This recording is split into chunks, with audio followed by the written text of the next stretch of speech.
We'll be in Mark chapter 12 this morning. Finishing up this chapter, we will begin in verse 38, and actually we'll go down through the beginning of chapter 13, verse 2. Mark 12:38 through 13, verse 2. A mere 32 minutes from this building in which we sit is the Queensland Holocaust Museum. It's one of over 750 designated sites worldwide that serve to remind and educate young and old alike of the Jewish Holocaust.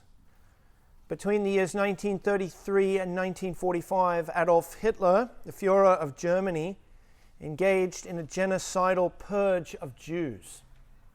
As Hitler's forces invaded other European nations during World War II, Jews living in those nations were rounded up by soldiers, herded into cattle cars, and transported to extermination facilities, the most famous of which is Auschwitz. In these facilities, over the course of 3 years, as many as 6 million Jews were murdered in gas chambers. That was the most efficient means available to Hitler to achieve his purpose. And that works out to nearly 6,000 per day. This genocide of the Jews has become known as the Holocaust. The word Holocaust comes from the ancient Greek language. It means whole burnt offering. There were sacrifices in Israel's temple in which portions of the animal offered were consumed by fire.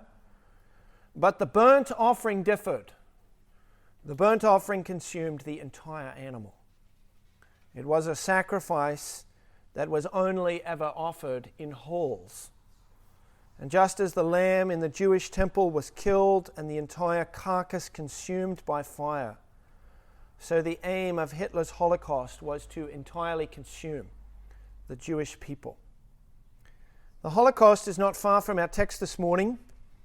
The scribe who dialogues with Jesus about the greatest commandment uses the word in verse 33, whole burnt offerings.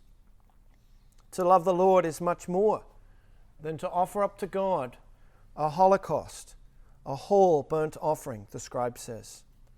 And our text today is Mark chapter 12, verses 38 through chapter 13, verse 2. And here we see at the end of this section that devotion to God is much more than a holocaust. Today we see that devotion to God is measured only in wholes. And let's read our text together this morning, Mark 12, verse 38. In his teaching, Jesus said, "Beware of the scribes, who like to walk around in long robes and like greetings in the marketplace, and to have the best seats in synagogues and the places of honor at feasts, who devour widows' houses, and for a pretense make long prayers. They will receive the greater condemnation." And he sat down opposite the treasury and watched the people putting money into the offering box. Many rich people put in large sums, and a poor widow came and put in 2 small copper coins, which make a penny. And he called his disciples to him and said to them, "Truly I say to you, this poor widow has put in more than all those who are contributing to the offering box, for they all contributed out of their abundance. But she, out of her poverty, has put in everything she had, all she had to live on." And as he came out of the temple, one of the disciples said to him, "Look, teacher, what wonderful stones and what wonderful buildings." And Jesus said to him, "Do you see these great buildings? There will not be left here one stone upon another that will not be thrown down."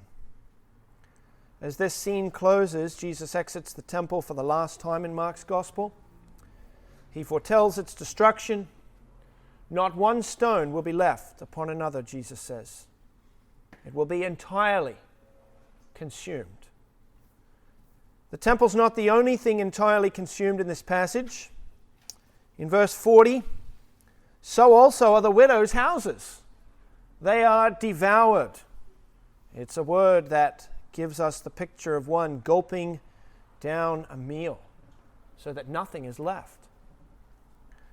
And so also in verse 44, the widow's resources, a holocaust, entirely consumed. She puts in all she has to live on. Literally, she casts into the temple all her life, consumed. There's 3 holocausts in this passage, 3 things that are entirely consumed. The scribe has just pronounced that loving God and neighbor is much more than all holocausts. What is Mark's point here? And as I have meditated upon this passage and interacted with most of you this past week, I've been struck again and again at how utterly appropriate this passage is for all of us at this point in our lives. I don't always feel that way. A lot of times I preach in faith that what the Lord has put for us next is what we actually need. But today, I think there's great reason for confidence that this is what the Lord has for all of us today, myself included. There's 3 sections to the passage today. In the first, Jesus warns the people about the scribes.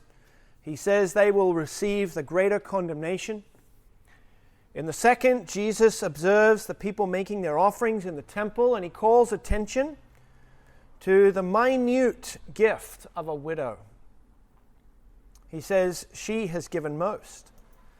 In the third, Jesus exits the temple. His disciples call his attention to its glory and grandeur, and Jesus says that it will soon become nothing more than a heap of rubble. The point Mark and Jesus are making is that devotion to God is measured only ever in wholes. The only offering God accepts is a holocaust. And Mark has put these 3 episodes together, I think, it seems, to make a point. Jesus is teaching here again, we see in verse 38. And this is what Mark picks up out of his teaching to record for us. This is what he wants us to hear. Jesus speaks first about scribes, and secondly, he observes widows. The widow putting in her mite. And the way Mark paints the scene for us, the widows and the scribes are exact opposites. The first episode, Jesus records Jesus' teaching regarding the scribes. Beginning in verse 38, it's a warning. Beware, he says, of the scribes. And Jesus tells us 3 things about them. First, Jesus reveals what they take pleasure in. They like to walk around in long robes. In contrast to the traditional garb of the day, that was the wearing of the cloak, the scribes wear stole is the word. It's a Greek word meaning a long robe that reaches all the way to the floor. And we don't know exactly what these robes were or what they symbolize, but at the very least, these robes were expensive, showing wealth and high social status. It's possible that these robes might have been prayer shawls made especially long and ornate to call attention to the scribe's supposed closeness to God. And Jesus doesn't fault them for wearing the robes. Instead, he faults them for their desire to strut about in these robes. In addition, they love respectful greetings in the marketplace. They love to sit in the best seats in synagogues. That is, they love to be addressed in the marketplace as rabbi or doctor or master. And in the synagogues, they relished sitting in the chief seats at the front, facing the congregation where the experts in the law sat. They loved the places of honor, Jesus says, at feasts. When they entered banquet halls, people gave up their seats for them, and they loved that. These scribes loved honor their own. They wanted to be noticed. And Jesus, far from falling for their feathers or fawning over them as they wanted him to, Jesus instead exposes them. This is what their hearts love, he says. They love public honor and reputation and fame. Secondly, Jesus says that they devour widows' houses. What exactly Jesus has in mind here is not completely certain. These are scribes, they're legal experts in God's law, and these men probably then were serving as probate judges, applying God's law as they administered and disposed of a widow's estate after the passing of her husband. Perhaps it is, how did they devour these widows' houses? Perhaps they took these widows' houses as pledges for their legal services, and when the widows couldn't pay, then the houses defaulted to them, to their own possession. Whatever their situation was, they were exploiting vulnerable widows. And to compensate for their exploitation, they stand in public and offer long prayers. Any man who prays such lengthy, pious prayers could certainly be trusted to appropriately and responsibly dispose of a widow's estate as God had directed, could he not? On the surface, it looked like the scribes, long in prayer, were concerned for God's honor. And that's where Jesus' words expose reality. He says that they pray long prayers for a pretense. Their hearts were set on receiving honor and growing wealth for themselves. And their long prayers weren't real. It was all fake. How many religious charlatans are like this today in our world? Such people, scribes, are divided.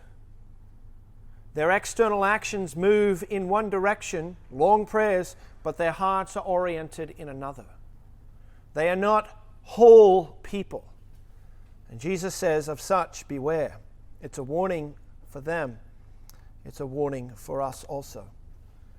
And number 3, Jesus reveals that these fakes will receive the greater condemnation. They would come down. Condemnation comes from God, and God would see to it that the sinners would not stand. God was against them. And though they had captured the awe of the people as the most pious of men, God would bring them down.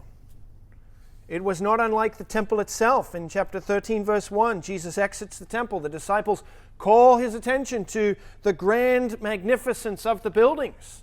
There's a lot to see. It's a dazzling sight to behold. Massive stones weighing nearly 100 tons, quarried out of white limestone, overlaid with gold, glinting in the afternoon sun. These stones are wonderful. The buildings are great.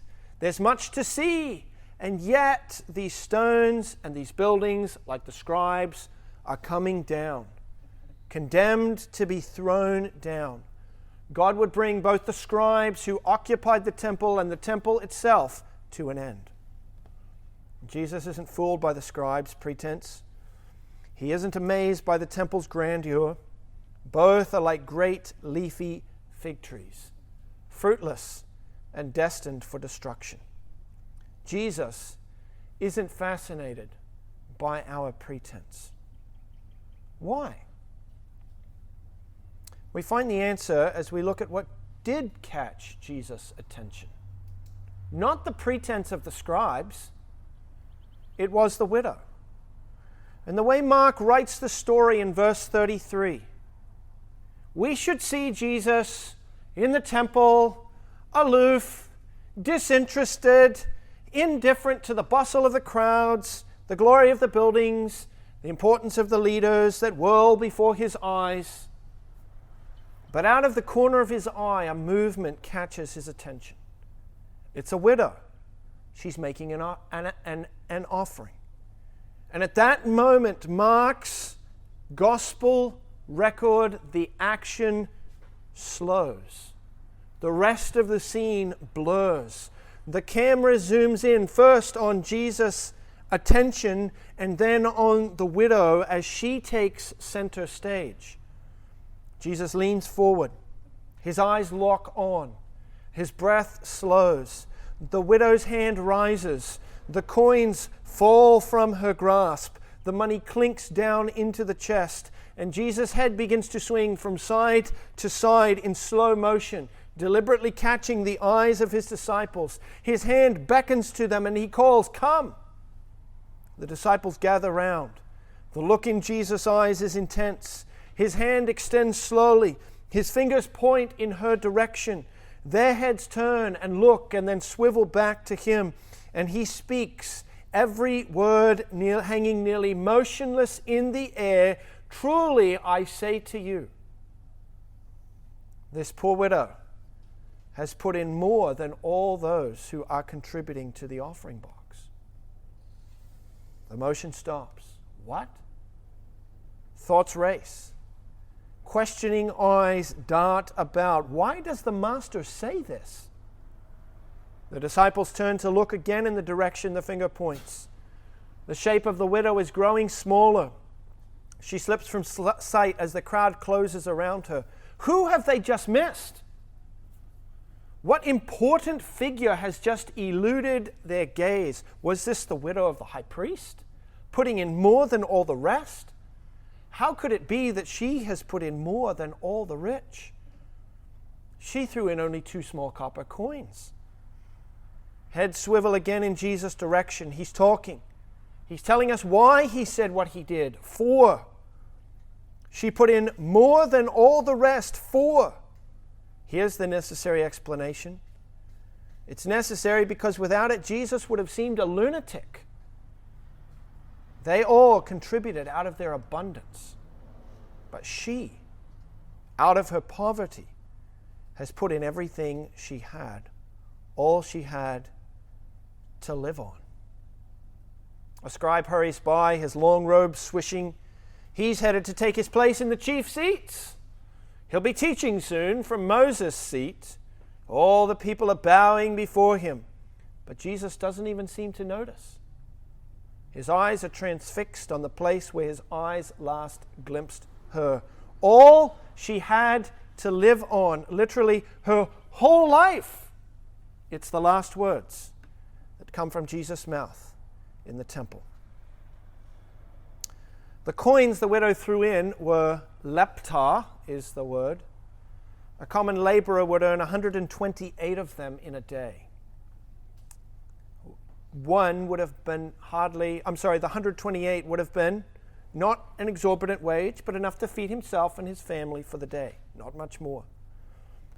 Just 2 of these would have hardly purchased a meager meal. And the widow gave not 1, but both. It was all she had. And that's what caught Jesus' attention. The way Mark writes the episode is significant. His wording is actually really brief here, but the points he makes are sharp. There's a sharp contrast, and it's all shaped around the words put in. 7 times. Put in. Give the offering. Many rich. Put in. Large sums. In contrast to the many rich is the one widow who puts in 2 small copper coins. Many rich. Large sums. One widow, 2 small coins. She has, Jesus says, put in more than they all. And in saying that, he's not saying she put in more than any one of them did. He's saying she put in more than all of them combined. Why? Because they all put in out of their abundance. She put in out of her poverty everything she had, all she had to live on. There's a contrast here between the rich and the widow. But Mark intends us to see a bit more of a contrast than just rich and widow. Instead, he wants us to see a contrast between the scribes and the widow. Because you remember Jesus said to them back in verse 17 of chapter 11 that they are robbers. In contrast, she gives. In that culture, it would have been significant that they are men and she is a woman. They are the legal experts and she is uneducated. They are the rich and she is the poor widow. They are the victimizers, the ones who receive the offerings. She is the victim. Did she have only 2 copper coins left because the scribes had devoured her house? This widow attracts Jesus' attention while the scribes have attracted Jesus' condemnation. What's different about the 2? Why did one catch his attention and the other receive his condemnation? Well, one of them, as we've already seen, is divided. Long prayers with the mouth, but a heart that loves its own honor. On the other hand, she's whole. Her entire life. They devote the externals to God. She devotes her entire life to God. And there's a striking word in verse 40.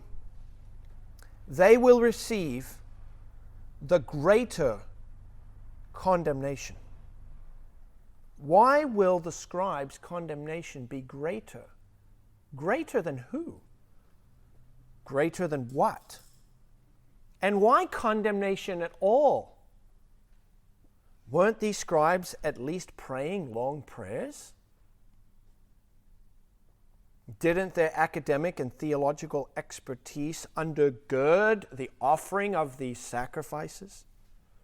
Weren't they the ones who sat in Moses' seat and taught the people the law of God? Why greater condemnation? Why were these holy men, experts in God's law, worthy of greater condemnation? And the only answer I can come up with from this passage is in verse 40 also. It's found in the word pretense. Think about it. Every person is a sinner, and as a result, every person deserves the wrath and curse of God. Every person deserves condemnation. And if you watch the average man out there on the street, there's no pretense. His inside and his outside match. His heart loves sin, and his hands perform it. He doesn't love God, and his life shows it. It's a life that's worthy of God's wrath and condemnation. It's a life that Jesus says will meet a fiery end. There's nothing in that sort of a life that is admirable. It's all wrong, both internally and externally. But at least such a man is whole. He is wholly devoting himself, heart and soul, to sin. But this scribe isn't whole. He's a scribe. He's a student of God's law. He offers long prayers, but it's all a pretense. It's a fake. The outside and the inside don't match. And like the sinner, his heart is condemnable, yes. And like the sinner, his actions also are condemnable. They're not actually for God's sake. But unlike the sinner, the scribe has committed a deeper sin still. He has committed the sin of pretense. And for that sin, he will receive the greater condemnation. And you can go to Jerusalem today and you can see the stones that Jesus speaks about here. Once glorious stones formed into a massive, glorious, grand display for all the nations to see. It was a place where sacrifices were offered, where scribes devoured widows' houses and for a show made long prayers. You can see the stones today, and not one stands on top of the other. They were all thrown down by the Roman invasion in AD 70, just 40 years from this point. How many people today are like these scribes? Churchgoers, Christians, they say, nice folks, respectful, decent, concerned as the leaders were about all the questions of fasting and tithing and tongues and commandments, upstanding when people notice, but fooling themselves and others, but not God. Jesus exposes the scribes, saying they will receive the greater condemnation. In other words, there are degrees of condemnation. And how many nice people will fare worse in the judgment because they add to their own depravity the sin of pretense. And so what's the solution?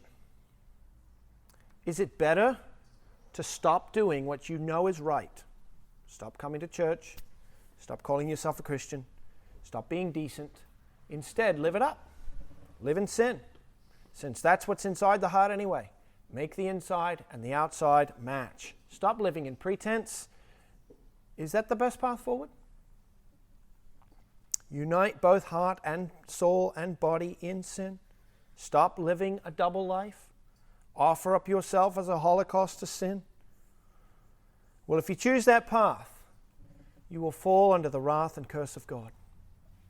You will be condemned. That's not the path forward. What is the path forward? Well, I want you to think about how you respond to the widow's offering. Everything she had to live on. Both coins. You know, one coin, if she'd given just one of the two, that would have been a tithe rate of 50%. Far more above the 10% God required in the Old Testament. But instead of giving one, she gave both. She gave all. She went home with nothing. What do you think about that? Does that catch your attention? Think about her leaving the temple that day. Had she been just a bit reckless? A bit foolhardy? Would you ever devote every dollar you earned this past week to God?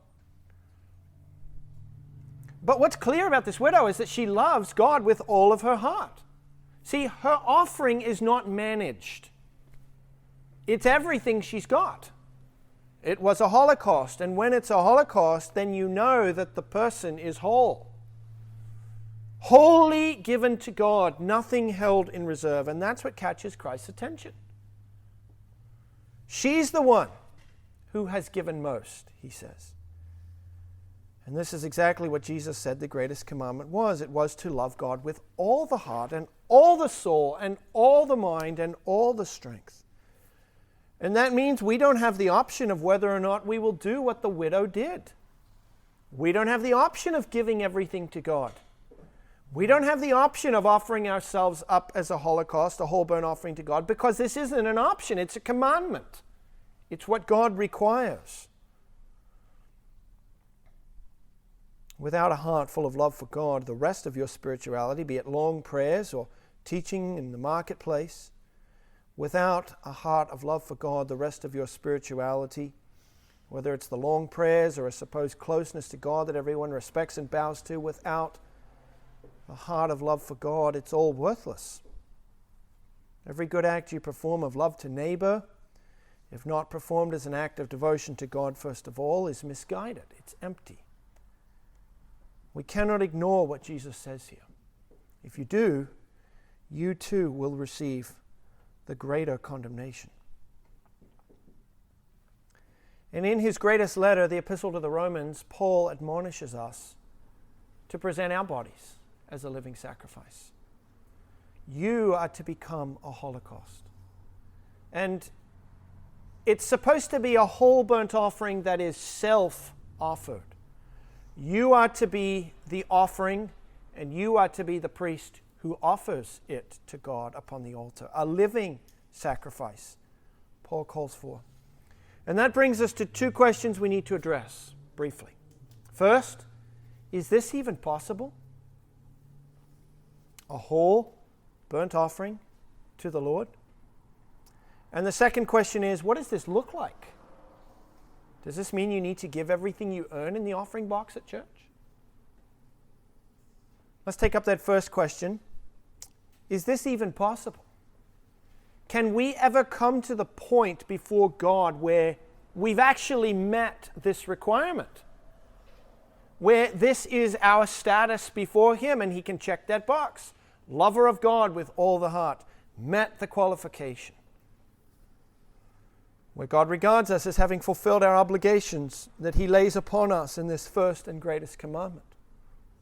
Whereas a whole person, body and soul, time and paycheck, reputation and influence, it's all entirely devoted to God. Is this even possible? Well, consider again that to truly offer a holocaust, you must love the Lord with all your heart. You must devote everything you have to Him. And so this devotion is both a matter of the hands that deposit the offering in the offering chest, as well as the heart that loves the God to whom the offering is devoted. Offerings without reserve, such as this widow's, are driven only by hearts that love without reserve. In other words, there's a wholeness of the person here. And this is what God requires. Is that even possible? Has anybody ever gotten there? In all of human history, there's only ever been one. And perhaps this woman's act of entire devotion caught Jesus' eye because of how her act paralleled the entire course of his life. In this one moment, she has given all to God, but how many times had she not? But no one could ever look at Jesus and ask that question. Because those words that we read last week from Psalm 40, and I'll read them again in a minute, are actually words, the author of Hebrews tells us, that were spoken by the Messiah. Hundreds of years before Jesus ever walked this earth, God foretold in Psalm 40 what his life would look like. I delight to do your will, O my God. Jesus did God's will. His hands never slackened in performing the will of God upon this earth. And his hands never outpaced his heart. I delight to do your will. His devotion to God then was total. He became obedient to the point of death, even death on a cross. And from this vantage point in Mark, in just 2 short days, he will hang upon the cross in perfect, submissive obedience to God, and he will do it with a heart full of delight in the God whose will he was performing. In his death, he offered to God the only totally sufficient holocaust. He's the only one who's ever done it. And just as in the Old Testament, when the lamb was offered up fully devoted to God in the flames of the sacrifice upon the altar, and that offering was in place of the one who had not entirely devoted himself to God, who had sinned, just as the offerings in the Old Testament were devoted entirely to God in place of the sinner, so the Holocaust that Christ offered, he offered up in our place. His Holocaust may then count in your stead. God would receive you for Christ's sake because of his offering of himself to God. This is the good news, that Jesus has offered himself as a spotless sacrifice to God in place of sinners, so that we who have turned our back on God, who have kept the entire sacrifice for ourselves, is that not the way that our lives have gone this week? We have devoted our life and our time and our resources to ourselves, so that sinners such as us may be accepted before God and not be condemned. For sinners who believe this news, incredible things begin to break loose in their lives. This gospel sets them free to finally serve God from their heart. Listen to Hebrews 9:14. The blood of Christ, who offered himself to God, cleanses your conscience so that you can serve the living God.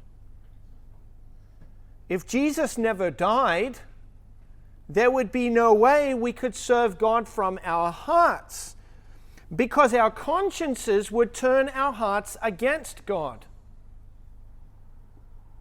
But because of Jesus' Holocaust, your conscience may be set at rest towards God. And that opens up the possibility of you actually beginning to love this God and to serve him from the heart. You will never serve God truly as a living sacrifice for a moment unless your eyes are fixed straight upon Jesus, the one who offered up the only acceptable sacrifice to God, Jesus' Holocaust then makes ours possible. But beyond that, the mercies of God, Paul tells us in Romans 12, verse 1, the mercies of God displayed in Christ as he stood in our place before God. Those mercies make our Holocaust, our offering of ourselves, not only possible, but mandatory. I urge you, Paul says, because of the mercies of God, to present your bodies as a living sacrifice. Jesus offered up the Holocaust to God, and because he did, you may also. But because he did, you must also. It's what it means to follow Christ on his path of doing the will of God from the heart. Now let's take up the second question, and this is the one that everybody wants to know the answer to. What does this look like? Does it mean becoming a monk or a nun and hiding away in a monastery for the rest of your life? Does it look like giving your entire paycheck week by week to God in the offering box? And if you're asking those questions, or that's the direction your mind is going, that actually shows that you've missed the point in some ways. Jesus does not call us to love God with all of our paycheck. Jesus calls us to love God with all that we are. Heart, soul, mind, strength, paycheck, time, reputation, resources, sphere of influence, personal honor. In other words, God calls on us to offer up a Holocaust, and the thing about a Holocaust is there's no way to manage it. It's reckless and unmanaged. It is entirely devoted to God. We think of our lives as something to manage. You've got to carve out time for family responsibilities, and some of your money's got to go to paying bills, and then there's Sunday church, and you've got a neighbor to care for, and coffee with a sister, and some time for myself, and we manage our time. But why do we devote time to family responsibilities? Do we do it because it's the expected thing, because it preserves our reputation? Do we devote time and resources to caring for others because it makes me feel like I'm the savior who swoops in to make another person's world a better place? Or do we do these things because we love God? Why do you squeeze in time for a coffee with a brother? Is it because you don't want to appear unspiritual, or is it because you love the attention, or is it because you're lonely, or is it because you don't want to fall away? Think about your paycheck. Yes, you give your tithe to God, but do you love God with the rest of it?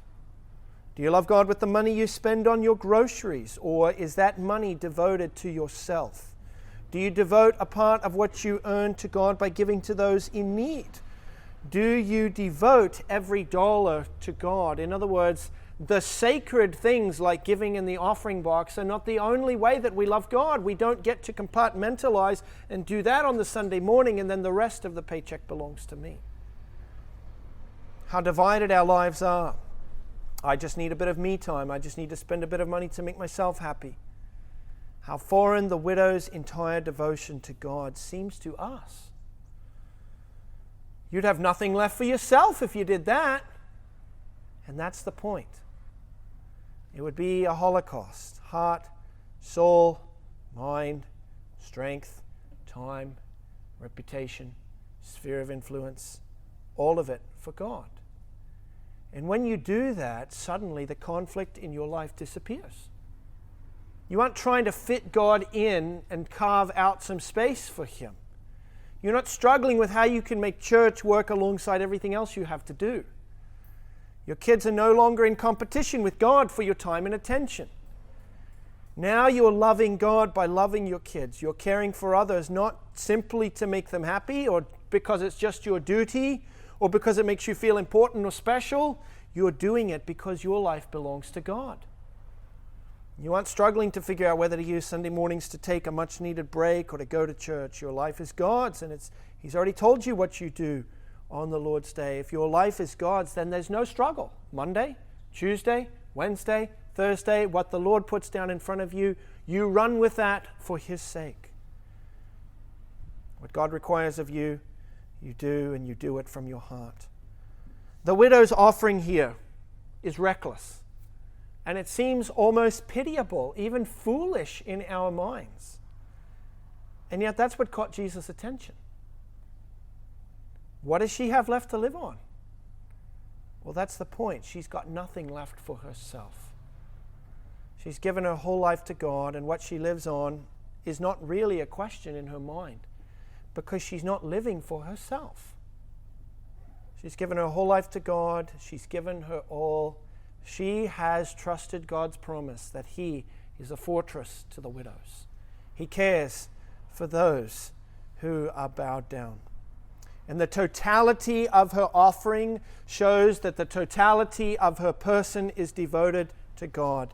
And in that, Jesus says, she gave more than all the rest. So is your life entirely devoted to God? You can usually determine where it's not by the level, the place where you feel the conflict, the tension, the struggle. It's not a matter of giving God the first or even the best. It's a matter of giving God all. Nothing reserved for oneself. And if you want to know how that looks, I've called your attention to Romans 12, 1 and 2. I beseech you, urge you to offer up yourself as a living sacrifice.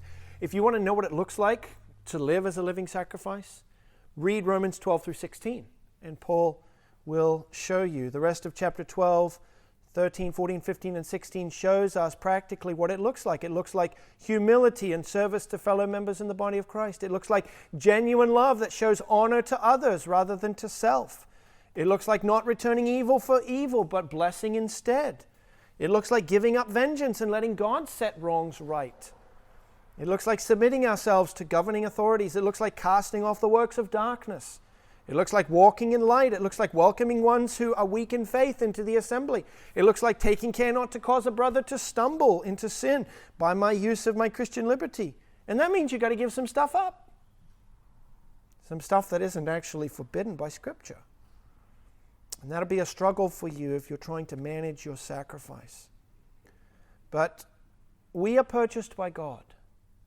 And Paul says that means we are not our own. And so we must glorify God in our bodies, which are His. If the command to love is to be done with all the heart, then the measure of that love is in what is left for oneself. The greater the surplus, the less the love. And Jesus has come to call us to a holocaust. His death condemns all who offer up to God half-hearted sacrifices. Instead, as He did, you must love God with every penny you spend. You must devote to God every moment you have. He is worthy of your whole life.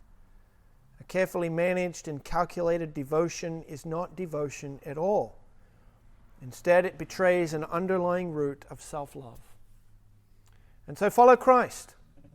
Offer up yourself entirely to God, because devotion to God is measured only in wholes.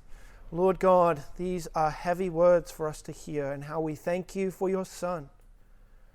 And I pray that by His Spirit's power, that these words might not simply live in this book and be carried home with us as we leave, but that Your Spirit might bring them to life in us, and that this week we might devote more of what we have to You.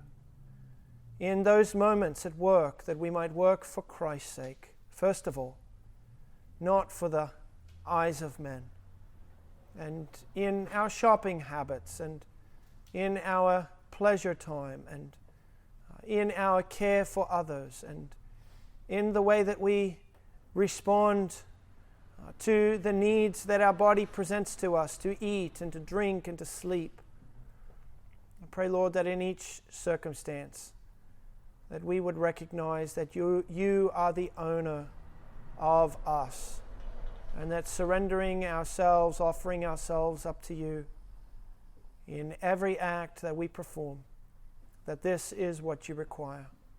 Thank You for sending Christ to cleanse our consciences, Lord, and I pray that in this moment, as we observe the Lord's Supper, as we remember His entire offering, His body broken, His blood shed, His holocaust, I pray that we would not walk out of here bearing the burdens of our sin, but that we would cast them upon Christ and find a new day, a new possibility, a new path forward by the Spirit's power to follow Christ and to walk in His ways with Him. And we ask these things in His name and for His sake. Amen.